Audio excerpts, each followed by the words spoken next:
ফের মেট্রোয় গোলমাল, ট্রেন চলাচল ব্যাহত হয়েছে, যার ফলে মেট্রো পরিষেবা বন্ধ রয়েছে। আপনাদের জানিয়ে রাখি, মহাত্মা গান্ধী স্টেশনে আটকে পড়েছে মেট্রো। খারাপ হয়ে যাওয়া মেট্রো রেক স্টেশন থেকে সরানোর কাজ চলছে, আর সেই কারণেই কি মেট্রো বন্ধ? কতক্ষণ বন্ধ থাকবে মেট্রো চলাচল জানাবেন বিস্তারিত আমাদের প্রতিনিধি অরিত্রিক ভট্টাচার্য আমাদের সঙ্গে রয়েছে। অরিত্রিক, দেখো, ইতিমধ্যে যেটা বলার যে প্রায় 1.5 ঘন্টা কিন্তু দমদম থেকে ময়দানের মধ্যে কোনো মেট্রো চলাচল করছে না। এখনো নির্দিষ্টভাবে কত তাড়াতাড়ি মেট্রো চালু করা যাবে সেটা কিন্তু মেট্রো কর্তৃপক্ষ জানাতে পারছেন না। যান্ত্রিক ত্রুটি হয়েছে মহাত্মা গান্ধী স্টেশনে এবং সেই স্টেশনেই আটকে থাকা মেট্রোকে সরানোর কাজ চলছে এবং সেই যান্ত্রিক ত্রুটি মূলত যেটা জানা যাচ্ছে যে ট্রেনটি পাওয়ার নিতে পারছে না। সেই ব্যবস্থা চালু করা না হওয়া পর্যন্ত মেট্রো চালানোর কিন্তু সম্ভাবনা নেই।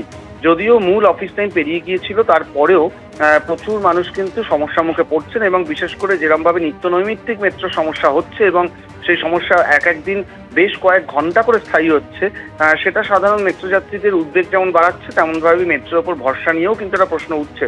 আপাতত দক্ষিণেশ্বর থেকে দমদমের মধ্যে মেট্রো ট্রেন চলাচল করছে, অন্যদিকে ময়দান থেকে শুরু করে ব্রিজি বা শহীদ ক্ষুদিরাম পর্যন্ত মেট্রো চলাচল করছে।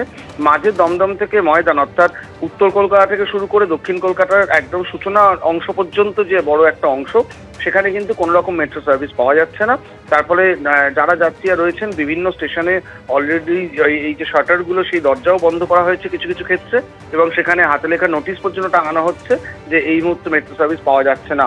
কতক্ষণে মেট্রো সার্ভিস পাওয়া যাবে সেই বিষয়টা এখনো মেট্রো কর্তৃপক্ষের তরফ থেকে অস্পষ্ট। ধন্যবাদ তোমায়।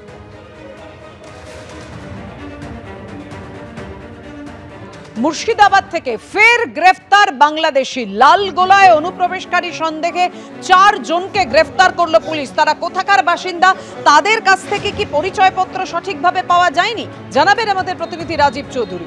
জানাও রাজীব।